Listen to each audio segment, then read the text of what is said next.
Welcome to Game 3 between Arthur and Rancor. Bottom right-hand corner, we have Rancor starting as the blue Zerg. Bottom left-hand corner, we have Arthur starting as the red Protoss. This is on... what map is this? I'm going to bring up the map just to make sure. Shakura's Plateau. This is Shakura's Plateau.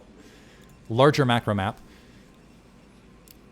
And I'm wondering if this is going to play towards Rancor's favor. He has really had a lot of success in these big macro fights where he can... it almost feels like what he wants to do is go for that 3-hatch opener, get down early evolution chambers, kind of put up enough of an attack force where he's preventing his Protoss opponent from establishing a quick third, get the upgrade superiority, and roll the game from there. Where he's had trouble, it seems, is being able to macro into that mid to late game to get that superior unit count and just push from there.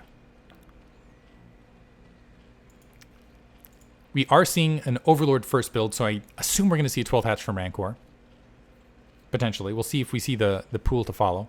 This is a 4-player map. And were we going to see... I'm wondering if... so Arthur now moving out Probe Scout upper left. I'm wondering if he's going to go Forge first or if he's just going to play a little bit risky and wait for the Scout at this stage. We'll see once he hits 150 resources right here. It looks like he is holding a moment. No. Going to drop that Forge. So going to drop that Forge preventatively. We are seeing a 12 pool from Rancor. So somewhat between kind of the in-between economic and aggressive. Usually to get, I feel like usually to get those additional Zerglings out, again, to get that natural expansion down without too much trouble. Overlord is going to come across Arthur's base as it just kind of wanders in. And are we going to see a preventative cannon from Arthur as well? We do see a preventative cannon. Not that he needed it. Usually with the 12th pool, you can play it a little bit more dicey. Natural expansion now up for Rancor, unannoyed, unmolested, unharassed by this Probe Scout. And we are going to see... are we going to see Zerglings? Just a pair of Zerglings to try to deal with the Probe Scout in the base. And this is going to be 2 cannons that are forced from Arthur. This shows you where scouting... I'm wondering if he's going to have an opportunity to cancel. So this one's certainly going to warp in. Upon seeing this Nexus and wandering in and perhaps seeing a lack of Zerglings.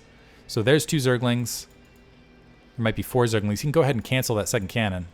But it looks like he's going to opt not to. And he's just going to wander up to go ahead and grab his Nexus. Play preventatively. Kind of these early game shenanigans. And getting away with it is the other thing. Just shows you the mark of kind of the Choboleague versus Choboleague Protoss players. That's not to say that Arthur's not a fantastic player. It's just like when you see Master Ray pull that stuff off, it just, I don't know.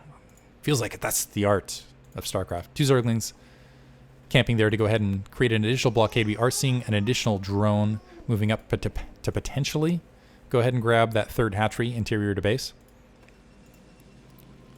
Opposite side, we do have that gateway out in front of those cannons. Did the Zerglings? I don't think the Zerglings got that probe kill. Probe making its way back across is going to see that 3rd hatchery. I don't think they're going to... yeah, there's additional Zerglings to go ahead and deal with any sort of harassment. Critically, he does manage to wander up and see... well, sees the natural expansion up. I don't think the geyser is usually taken on this timing unless you're seeing like something crazy. Zergling speed being upgraded for Rancor, interestingly enough, so he really wants to continue to deny scouting. And opting to do that before any sort of layer. We do not see a Hydralisk Den this time out of Rancor, so it almost leads me to believe maybe we're going to see 3-hatch Spire. Potentially. We'll wait. I mean, I've called that a couple times here, and instead he's opted for a 3-hatch Hydralisk. Once he hits that 50 gas and 100 minerals, we'll know for sure. Or 150, 150, because either he's going to opt to go ahead and drop that den, or he's going to go for that hatchery. We'll try to keep an eye. 3rd cannon down on that front. Arthur has his natural expansion up. He is getting that cybernetic score. I'm curious if he's going to go for... and this is going to be kind of a critical moment, is... so, interesting. So, hatchery up, just Zerglings. Is this just going to be a 3-hatch Zergling all in? 3-hatch Zergling all in. Creep colony to follow. Nothing but Zerglings at this stage. Single Zealot moving its way across. Wow. Okay, so a bunch of Zerglings making their way. They do have speed. There are already 4 cannons to greet. So Rancor, and this is a big resource dedication. I don't know that the Zealots are seeing it otherwise. And the Zealot's out of position to provide some defense. It looks like it's going to try to wander the main. He has to know, with all of these Zerglings here, that it's a flood. Probe's coming off the line. One cannon, still alive. And Rancor's been repelled. Lost a huge amount of Zerglings for absolutely nothing. Oh, good blockade. First of all, great reaction time from Arthur to go ahead and pull probes off the line to go ahead and defend that. But that was a huge economic win for Arthur because this is so many Zerglings that aren't drones at this stage of the match. Probe's going to go ahead and return to mining. The Zergling's going to try to swing around. Are they going to try to get into the main? Looks like a handful of Zerglings getting... So 3 Zerglings managed to sneak into the main. Trying to work on that gas. Honestly, even with this, Rancor is going to be fighting uphill. Do manage to take out 2 probes, so that's something. Corsair overhead. The Corsair can just go ahead and wander forward and start killing Overlords unopposed because there's no anti-air. Lair now being morphed in. The Zerglings not even being microed, it looks like, and being wiped out. 1 Overlord down. That's putting Rancor in the red. He's already got a battered economy, and it's just starting to stack. And Arthur, this is almost one of those stages where I'm like, you know what? Why not just go to Gateway and just keep those Overlords out of the air, you know? 2 Overlords to the north here. Looks like a single drone has snuck up in that upper right-hand corner, maybe to try to peel something out. Spore Colony for defense at that natural expansion. 2nd Corsair right there. But everything's in Arthur's favor. Arthur can do essentially whatever he wants. He just has to keep up with his macro. He has supply capped himself a little bit right here. But as long as he doesn't basically drop his keyboard, he should end up with an overall win. Just Rancor trying to sneak what he can. Another Spore Colony in the main. He does have that layer up. I'm almost wondering what Rancor is going to try to do to follow this up. Now here's the thing. Because Arthur did supply cap himself a little bit there, I'm not going to say... that, oh, Rancor is completely... I mean, he's way, way, way behind. I don't see how he's going to come back in this match. I'm just saying he's not completely obliterated yet. Arthur still has to do things to win this match. Still has to do something to win this match. We do have a Dark Templar out there. The question is what does he opt to do? The ball, I guess what I'm saying is the ball is in his court, and not only is it in his court, it's like a giant wrecking ball that he can just kind of toss wherever he wants. Hydraliston being built from Rancor. Some more Zerglings being produced. Some Zealots and Dark Templar making their way across.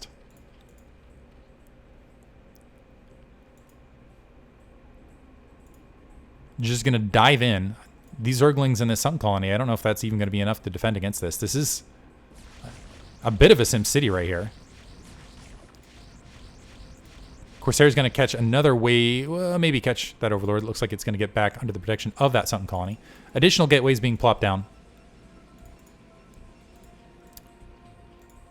So now Rancor somehow has managed to sneak back up to 28 drones. Somehow. Still hasn't grabbed a 3rd base. Arthur is ahead in supply.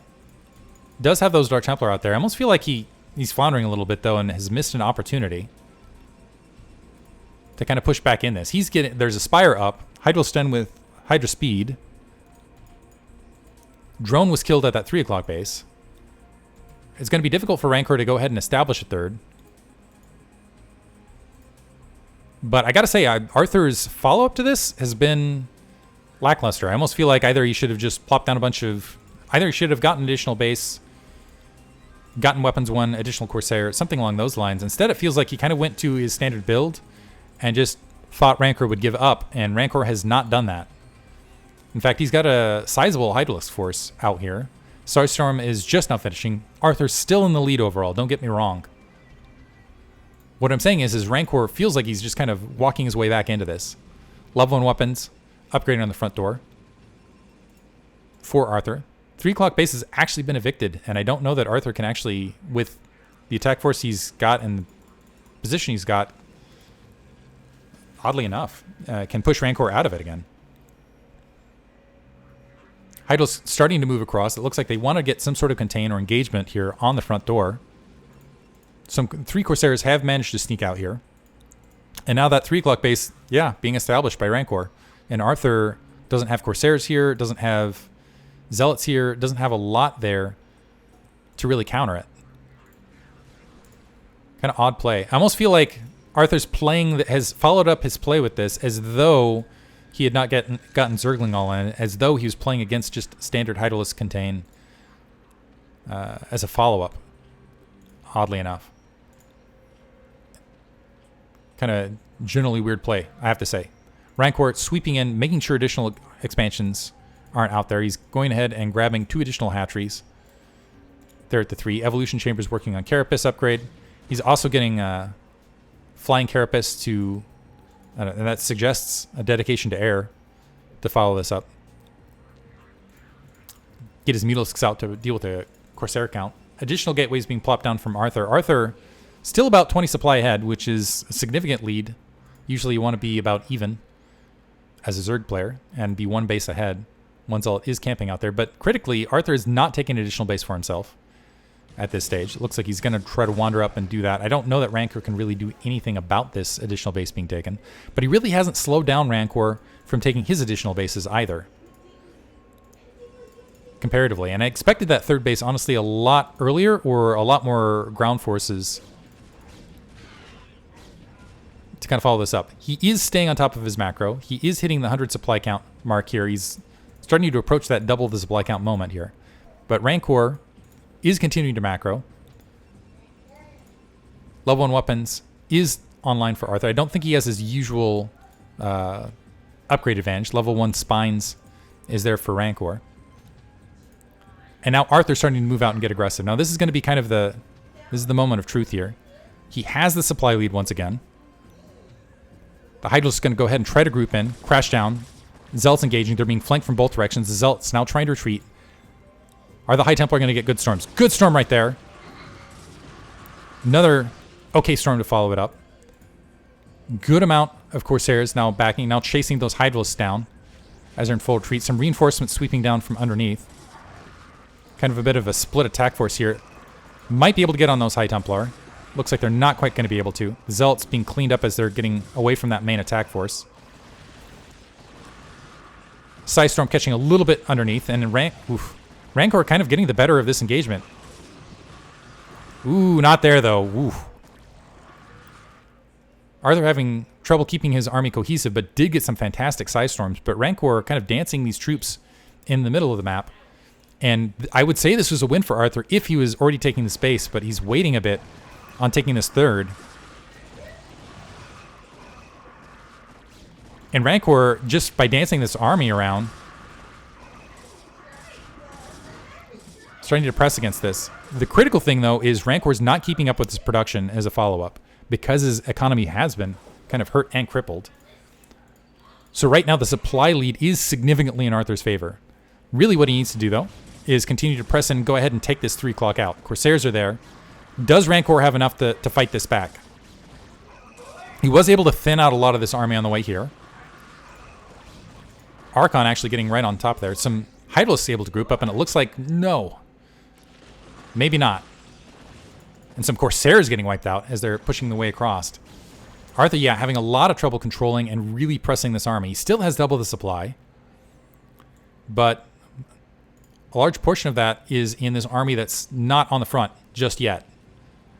So Rancor has a slight bit of breathing room to get his own army up just to survive. Now here's the difference here, is at this stage, this is Rancor in survival mode versus Arthur looking to kind of put nails in coffins. It's the difference with that all-in attack earlier. Arthur grouping up some Hydos trying to sneak in and find those High Templar from behind, and positioning this army to go ahead and draw back. Another great Psystorm, catching another good one, although Zealot's eating the latter end of it, suiciding and dying, but some beautiful Psystorms this game, leaving all of those Hydralisks just absolutely thin